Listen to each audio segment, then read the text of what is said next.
I guess I'd like to turn it over to Christa and Mark. Okay. So we're going to start by looking at our greenhouse, which is right here. This is the only heated structure on the property, and just to give you an overview of the farm in general, we do a year-round CSA program with vegetables, meats, and eggs. We produce grass-fed beef and lamb, pasture-raised pork and chicken, and eggs from hens that are on pasture during the growing season.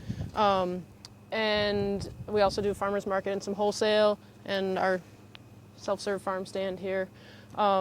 And we've been in operation, we're going on 11 years now, 12 maybe. Grew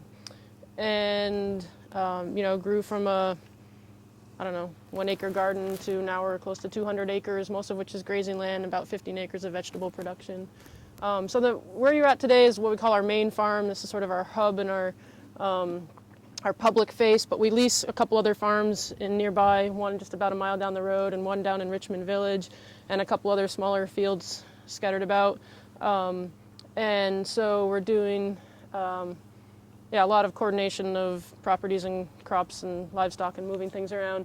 But everything kind of centralizes here. And so all of our tunnels at this point are here, and our greenhouse production is here too. So what we're going to look at today is all on this property. So this structure we're going to go into, like I said, it's a propagation house. So it's a propane furnace heated, and it's a harnois it's a piece of a 200-foot house that we bought off another farm. And we put this up 2 winters ago, I think. Yeah, 2 winters ago. So we used to have a smaller one here, a 20 by 60, which worked for a few years, but we quickly outgrew it. And so went bigger. So this one is 30. 30 by 84. There you go, 30 by... It again. Yep, so this is 30 by 84, and yeah, we're at the point now where we need to add like another cold frame just to move crops out faster. We go through, well, I guess in essence, 4 rotations of crops, transplants through here in between late February and June, and then we keep a few things going like head lettuce that we transplant on a regular basis. But yeah, we have an early session of stuff that goes into the hoop houses, which you'll see, and at the same time, we're starting like all the alliums, and then the next wave of longer season crops goes in, plus, repetitive greens over and over. Anyway, it goes through about 4 complete cycles of filling it up and shipping stuff out before we're done. Let's go in, look at it. Just a little bit of the history on this house. You actually bought it as a longer house, right? Yep. And so the other half remains? The other half is waiting to be put up this year. Yep. Yeah. And what are your plans for that? Will you be, growing on benches in the soil? The plans of that house that's on the ground, it's the harnois is basically 2 ribs that come together. And I really like this type of house. And if I were to any houses in the future on this farm, I would go with this model. It's an Oval Tech. This is a fairly older style, but I think they're pretty similar. Dave's got quite a few at his farm, which are probably a little newer. This is actually on 4-foot center because all the other houses we've been putting up have always been on 4-foot center. And the actual little purlins, the curved purlins, this house is supposed to be on 5-foot center because it's a pretty beefy frame. If you look at the frame, it's really beefy. It's not a round tube, it's an oval, hence the name Oval Tech, shape to it. And so we pounded in all the ground posts at 4 foot because we've always done everything at 4 foot. And then we went to put up the top purlin and these little curved purlins, and they're at 5 feet. So it's super beefy, but we had to go out and make up the curved purlins at 4 foot because it's supposed to be done at 5 foot. So the other house that we have laying on the ground, Read your directions. We'll put it up at 5 foot. Be a little bit easier. But I really like this style of house. It's pretty beefy, nice, tallish sides to it. And they make it up in Quebec, they make it up north, so it's a great house in my opinion. The other houses we have up above we'll talk about are primarily ledgewood houses, which are great as well. Yeah, so and that house, the piece that we haven't put up yet, it'll be another growing tunnel. So we probably won't put up another heated structure. We are going to put up another cold frame, which I guess we could heat if needed. We'll probably just have a backup heater in there, but just to like move things like the onions and stuff out and get them out sooner so that we can use this space, heated space, for more plants that need it. So that's the next plan. But we probably, at this point, don't feel we need a whole nother heated house. But who knows? We might change our mind next week. So. Fair enough.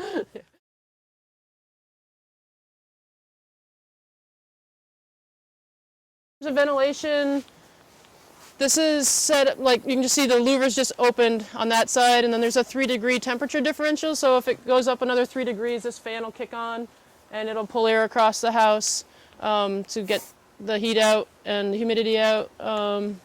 Maybe you can talk about that, Chris. I mean, that's one thing I've always been told is, like, in the morning, especially if it's been really damp and you've been watering a lot, even if it's not to temperature, it's good to like ventilate your house in the morning to pull some of that humidity out.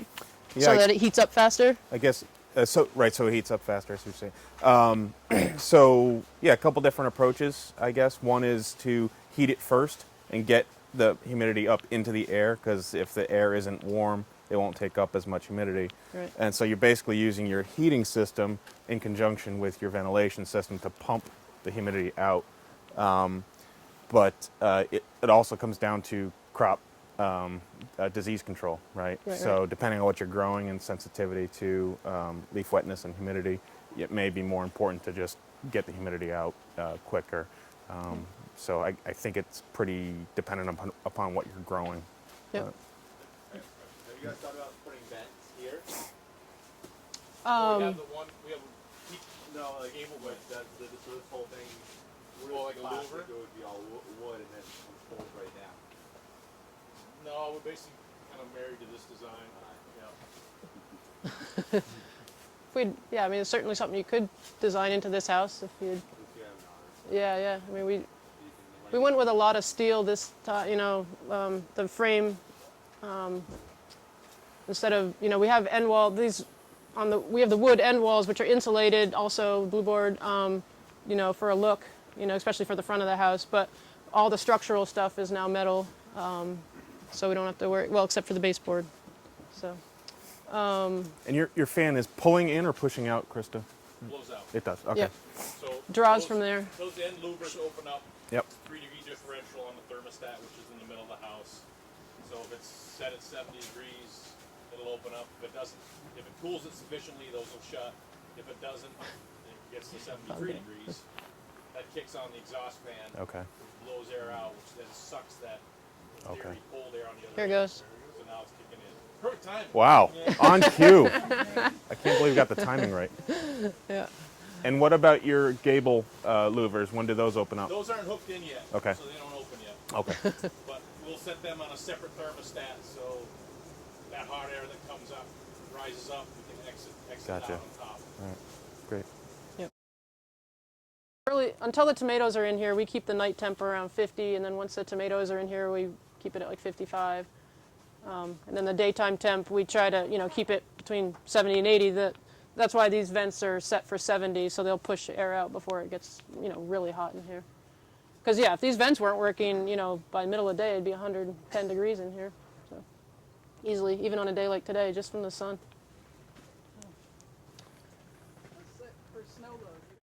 Great. You were talking about when you were here the other day, louver designs that are better. So some of the places where most louvers fall short is the ceiling, basically blade to blade ceiling. Some come with nice weather stripping. Unfortunately, it goes bad pretty quick, particularly with a lot of UV exposure. So you can get louvers with UV resistant weather stripping, which is kind of nice. It doesn't cost a lot more. The other thing is where the louvers seal against the flange. Yeah, right on the side, either here or there. The way most louvers are manufactured, they don't come flush against that flange. There are alternatives available. It's just a matter of making sure you're ordering the ones with that feature. It's essentially a no-cost improvement. You can get the louvers that seal better for the same price as the other ones. It's a matter of asking for them and finding them. One of the companies that is making a really nice sealing louver is Keenan Meyer out of Pennsylvania. And it's a case of there's nothing really fancy about it. It's just they've paid attention to how the blades seal against each other and how they seal against the flange. They've added a couple more bends in the metal. So.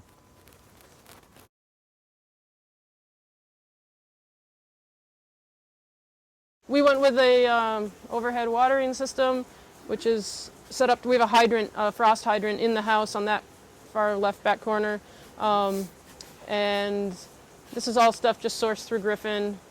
And when we turn it on, it'll, you know, we have to leave it on for several minutes because it's a pretty fine mist, but it'll water all these. We use soil blocks, as you can see, and they do great in both a top and a bottom water system. I kind of like bottom watering better, which is what those benches are set up for.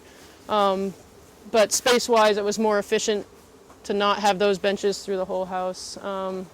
And we got these really cheap, these steel structures, so. Can you hear me?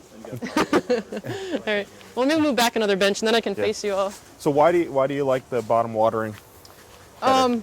Because it keeps the plants dry. So you don't, you know, in terms of the leaves. Everyone hear that question? Why do I like bottom water in the plants? Like, that's what these rolling benches are set up for over here. The system's actually not hooked up right now. When it is hooked up, there's a tank at that end which is not filled up, but it has a sump pump in it, and when we turn the pump on, it charges lines, which run along the floor of the house on this side, black plastic pipe, and then there's feeder pipes that come up to these headers here. These have holes in them on the side, and these holes are arranged so that it puts the water down onto the metal trays. The trays are oriented such, these two in the back you can see are perpendicular to the rest of them, and they create a dam which backs the water up. And there's still some water seeping out, which is going into a gutter which runs the full length of the house and comes back to the tank. So the two nice things about that is, one, the water's tempered. It's at the same temperature as the greenhouse environment. So you're not putting freezing cold water on these plants. Two, you can recycle your water and to some extent your nutrients. The downside of that, if you actually look in that tank, it hasn't been hooked up for a while and we need to clean it, but you do get algae growth and you have to keep it covered because you're putting nutrient-rich water into a big tank and sunlight, you're going to get algae. So we... Put tilapia in there and you got it. Yeah, put some tilapia in, you're all good. Each one of these tables is tapered slightly. So the high end where Christa's at, low end where I'm at, and then there's a plastic gutter that again is tapered. It's high there, it's low down there. So when the water comes off the top, everything flows towards me, drops into the gutter. Just cut the pipes for us. Ed Person has Ed Person can tell you a lot about, he has all these rolling benches set up in his, and some of these bottom watering systems in his greenhouses too, at Ledgewood Farm and Ledgewood Greenhouses. And so he cut all the pipes for us and kind of gave us the bench design, and then we built these frames, and we went to a roof metal guy, a metal roofer, and asked him if we could buy the scrap pieces off his rolls that they end up with like standing seam metal, and so they have little ends of their rolls that they can't build a whole new roof with, and so he actually not only gave us the metal but let us use his brake to bend it all up. So we bent them to fit these 1020s. They actually, our original thought was to have the 1020s in that perpendicular way all the way up through here, but it backed up too much water. Yeah. So we reoriented them. They kind of squish a little bit now, but we reoriented them this way so the water drains just enough to, so what you basically do is when you turn your sump pump on, each one of these has a header valve. You turn on whichever benches you want to water, and you can do them all at once or half of them or whatever ones need water. And you can just leave them running. I can be in here doing other stuff and leave them running for 20 minutes or so, and they're slowly soaking up water. And then once I see the blocks are all saturated, I turn it off and we're good. And the blocks, the soil blocks are such, they don't dry out as fast as cellular trays. So, I find on this time of year, we only have to water them. If we had this system going right now, which we don't, but hopefully in another few days we'll have it done. I only have to water like every other day on the soil blocks. If it's sunny and hot for days, I have to water once a day, basically. But I don't have to be in here 3 times a day catching up on my plugs and keeping them watered with the soil blocks and with this, saturation system. These guys I have to water a little more frequently, like the mist system. It just doesn't saturate them as well. A lot of it, it's dripping through, and so we do water them usually in a series of sunny days. We usually have to water twice a day. If it's cloudy, maybe just once a day. So the main heat source in here, or the only heat source in here, I believe, is the propane heater? Yes. On the sun. Thank you. Yes, and heat. Yes. Yeah. And are you heating any of your watering? We do have a little small water heater down there for this system, for the misting system, yeah. And, it's just a couple gallon tank there, so it'll get us through a session, but I don't know, I almost feel like it's too hot. Like I've got it turned all the way down and I feel like it's too hot. So now I have it unplugged and it's just a reservoir, so it's doing that. Yeah, I mean, in the past I've also done it without the reservoir, and, I'm sure it was a little bit of a shock, but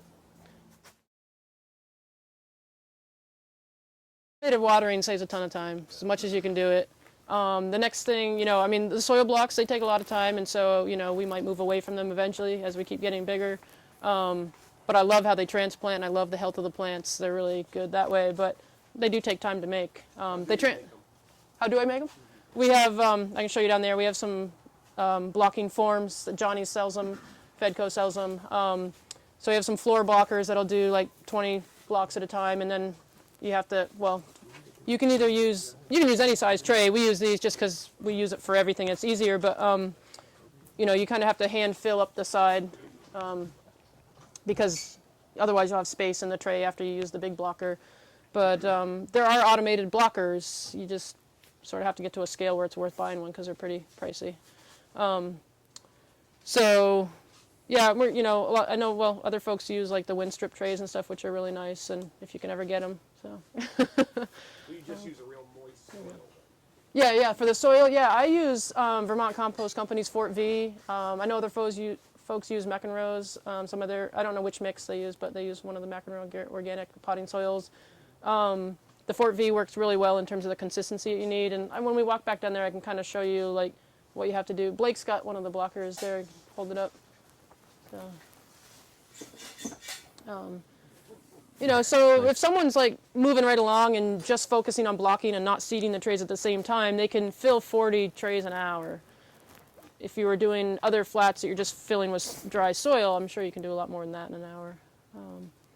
But, we do save time on watering. We don't have to water as much because of them. And then other automation stuff. I think, you save your most labor in your watering and in your like seeding, forming blocks or flats or whatever you're seeding into. So whatever you can do to automate either flat filling time or watering time. But this house, the majority of the houses that we have now are ledgewood house frames. Ed Person out of New Hampshire, who delivers them right to you. Great resource. He's a grower himself. Got into making frames probably close to 20 years ago, and does a great job. And we haven't had any issues with wind or snow with these frames at all.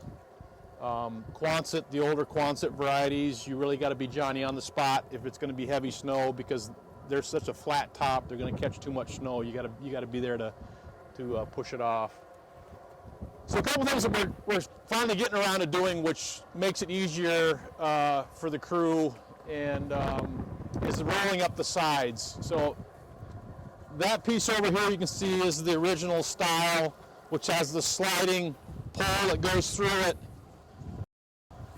I'm not going to actually roll it up because the house on the other end is blocked up, and I'll tear the plastic. But it's basically a sliding rod that goes through, and you just keep going overhand to slowly get this up. So it's a bit of work. It's like patting your head and rubbing your stomach at the same time.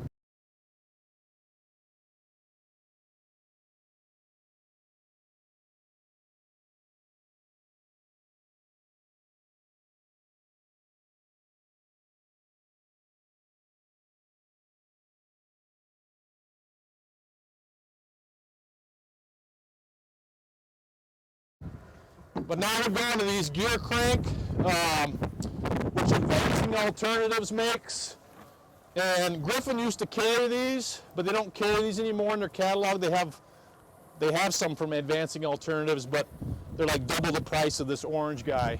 And but Advancing Alternatives, you can order them direct from them, and I think they're like $100 a shot. I don't know if it's $100 a pair or $100 a piece. I forget. But anyway, the nice thing about this, you really have to use it in conjunction with a skirt, because this won't, you know, we have to dig out a little bit for this handle to be able to rotate. And they mentioned that on their website. You got to have at least, I think it's 10 inches. Really, it should be about here. So with a skirt, and we'll see some skirts up at the other houses. It's basically a plastic skirt with a wire that runs the full length, and it just comes up part way, maybe a foot or so.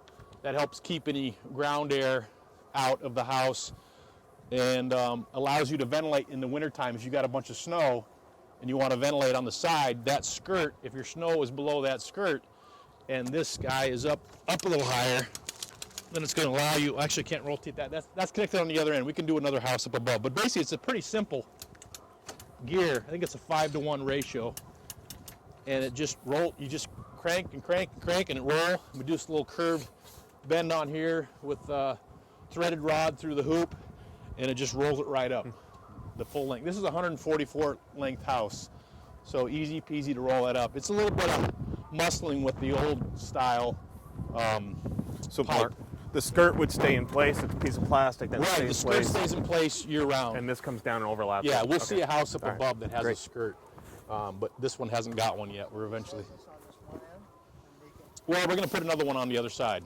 Yeah, so this will roll up the whole length. Nope, just one end. It'll roll up the whole thing. Yep. So this gives you an idea of looking at the Arnois house. It's two pieces. The ledge wood is, not counting the ground posts, the ledge wood is 3 pieces. Then a rib comes up into that, and another rib comes up into that, and you bolt them in. The Arnois, 2 pieces. Come together as a smallish coupler that those go into. And I mean, it's just nice oval shape, heavy duty. I don't know what the thickness is on this. Probably similar to what the round tube ledge wood is. But if you're going to spend some money, this is what I would spend it on. Those are their custom cross ties. Those were theirs. The ones that were in the greenhouse? No, we had to make those because we put it on 4. We did our ground No, posts, the ones across the arch, the ones that go. the little curved ones. The ones you have everything. Like, those are actually their product. Yes, those are their product as well. Okay. The cross tie, which really doesn't add a lot of structure, because really the structural integrity is in these ribs. Whereas if you look at the cross ties in the Ledgewood house, it's a round pipe that adds with a cross piece that comes together as a structural, like if you think of a bridge system. But the hooks, I mean, but there's nice hooks hanging there too. Doesn't that add a lot? I mean, as far as weight load. If you compare that cross tie with a cross tie in here, I don't think it adds. I think that adds more structural integrity, just because the ribs are what they are. Whereas this, I didn't know if that was myself or that was an actual product. Of it's a theirs, too. product of theirs. Yep, that comes with that house. All pre-drilled and everything. Yep, yep. Mark, those are significantly more expensive houses. Have you priced them out recently? They're not. They're not. Everyone thinks that, but they're not. Right now, they got a free plastic thing. You buy a house, they give you free plastic. And I think we priced.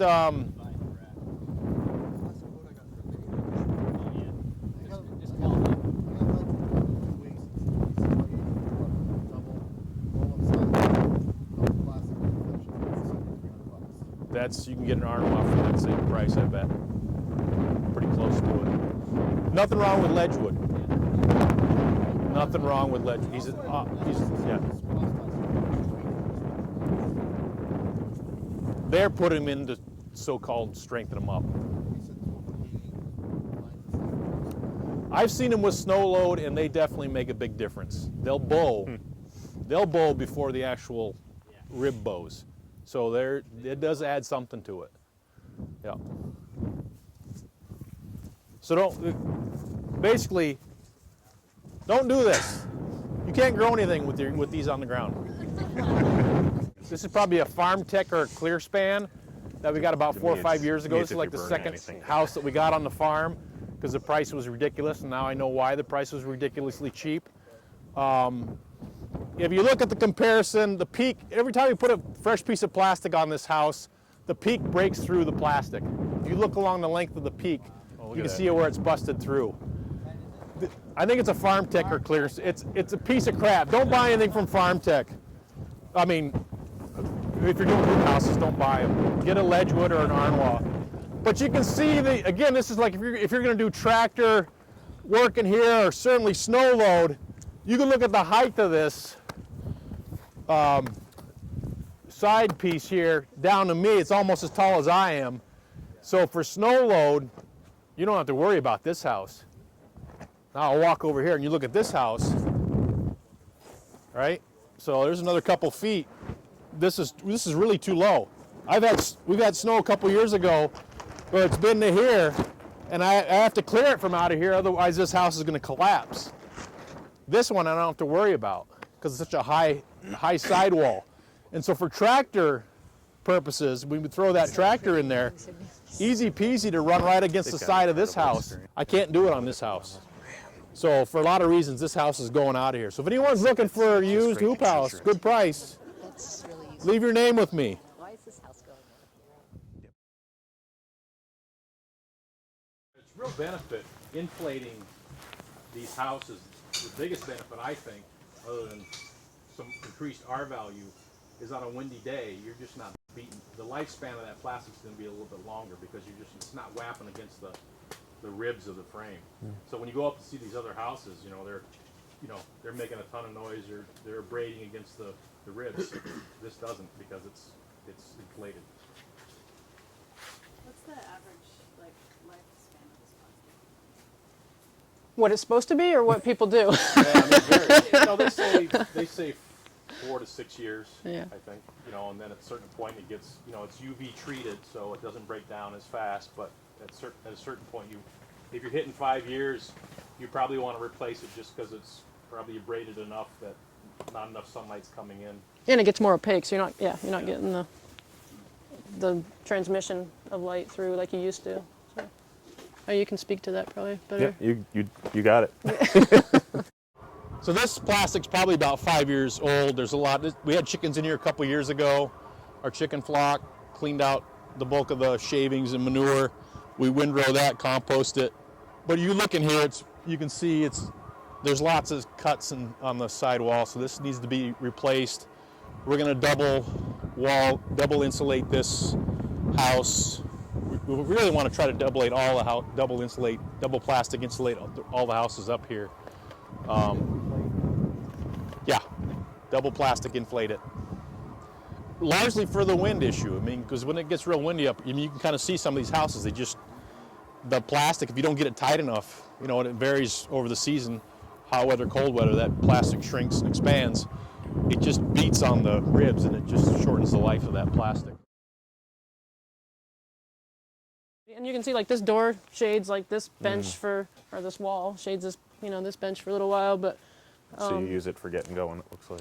yeah, I mean, things get going. Like I wouldn't have anything sitting here for 6 weeks or whatever, but nothing's in here that long except tomatoes and peppers really. So we try to keep... Part of the reason for doing that, Chris was talking about the shading, just a little bit of shading here. Same thing with your hoop houses out in the field, and we have different varieties of hoop houses. Some have plywood walls, some have plastic walls, and that's a big effect, is that shading effect. So if you can have a clear end wall, you're not shading anything in that house. Yep. So that's partly why we kept this above the garage door. We kept that as plastic, Right. just to get a little more sun in here. Right. But, we went with this design, an insulated garage door here so that we can move things in and out. Like we cure onions sometimes and squash and stuff in here. So that way we can just bring the tractor right up with a pallet and drop it in here. And, we pull this bench out when we're doing other things in here. And we can, just navigate a lot better. Or if we get our soil delivered, but if we had like a sling bag of soil or something, we could bring it right in through here. So. That's the idea of that design anyway. Forward, this is the kind of house that we're going to make with a plastic end wall. And so I put in some metal supports, which I've taken out because I drive in that tractor to seed. And I just roll this guy up and pinch it, back the tractor in, and drive straight out. That way I'm not losing seating space. Like these other houses, I have to finagle 8-foot door, get back up in there, turn, drive over a bed. Only goes so far when I get to the end because I run into that end wall and I gotta back up again. It's a nightmare. So by doing a plastic end wall, we just put that door in last winter, but previous year that didn't have there was no door in there, which we'll probably get back to. But basically just unscrew this and roll it up, back the tractor in, and the same with the greens harvester there. We can just roll this up and drive right in and harvest. So basically the future for us, this is what we're doing now from here on out. So again, you walk inside that plywood end wall, it's shaded. That first part of that house is shaded. This doesn't shade that house. So what we did was, well, before we walk up there, it's basically on a metal angle iron skids. And our guy that works for us just welded some pipe on there at 4-foot intervals, and because it's 4-foot spacing on those ribs, and we just bolt them into those pipes. You know, so you're basically, you know, everything else is the same from a ground post on up. We're just eliminating the ground post on this. So just to give you an example, the beauty of a mobile tunnel is last year it was in this location. We seeded greens into it, harvested greens throughout the winter, left what it was ever in there to grow back up in the springtime, put meat birds there in mid-March, and they were in that house maybe until late April, and then we slid that house that direction over some little bit of slice of pasture there, and the birds were there. We put some electric netting around so they could roam out of the house. It was much warmer, the grass was growing, so they got out. But they're eating, you know, they can nibble on leftover greens when they first go in there as baby chicks. So we got greens out of that house. We grew meat birds out of that house. Once the meat birds were done in June, we disced in what was left in here for shavings. If there was excess shavings, we took a lot of it out, so we didn't want to tie up with all that carbon material. And we composted it basically in that row there. That's partly from the meat bird house last year and the layer house. We just compost that material. We laid plastic, did tomatoes and peppers. Then we slid that house back over over those transplants. And we just pull it with a tractor and a chain, just go real slow, straddle the bed with the tractor, goes right over that house, or right over what you planted. So that was our third crop, and that was done by June. So all summer long, heat-loving crops in there growing. Then when they're done, we pulled it off in, say, September, pulled it back over where it was when the meat birds were in the summertime, or early summer, and we cured our onions in there. So that was another use we had on that house. And then we skipped this piece, we seeded that upper end to greens, slid it all the way up there, harvested greens out of there for the fall and winter, and then again start baby chicks again. So that house will move forward again for a little bit. We might throw in a cover crop in here. We just didn't get time to do that last fall. Let them manure this a little bit and then slide it again. So we're getting multiple uses out of that one. Yeah. And it all depends on your soil, how deep, you know, they sell them in different lengths, how deep those things go down, and how many you have. You know, we have 1, 2, we have what, 3 per side for a 100-foot house. Huge deal. Yeah. You know, if it's a taller house, it's a lot longer. You probably need to, you know, increase that or decrease that interval just to be safe. They like I think the crops. Pete's got a 35 by 200. He's got a couple of them that he does it with this, and I don't think he's had any issues, but you could talk to him. They're horrible. It can, yeah. I don't like the middle might splay out a little bit. I was down at an orchard. A couple ways in to Deerfield, alleviate and that it is maybe was put couple years back, and they just a post across that's the width of the house, which is 20 feet, to keep from doing that. So we've done that sometimes. You could also, on the outside of the house, drive in some metal stakes and then put a piece of PVC pipe over that, so then it rolls. That PVC pipe rolls within that, ground stake, and that keeps it in line. If you can line it up to get it in between that, and then it'll roll better. You could do it with any house. Yeah, we could convert any house just by doing the angle iron with. We may not do the the Ledgewood would use the round pipe that the rib goes into. You'd have to weld it. You don't have salt buildup issues because you're moving them. You're exposing them back to the environment. So these two slots right here are going to be two Arnois houses, 30 wide by 100 foot long. One here, one there, mimicking the same setup as these two. But this is the design, so it's going to be an all plastic end wall. It's going to be a metal box tube header that's drilled in, tech screwed into the pipe. It's going to have a small box tube piece that basically kind of holds, keeps the wind from really buffeting this in too far.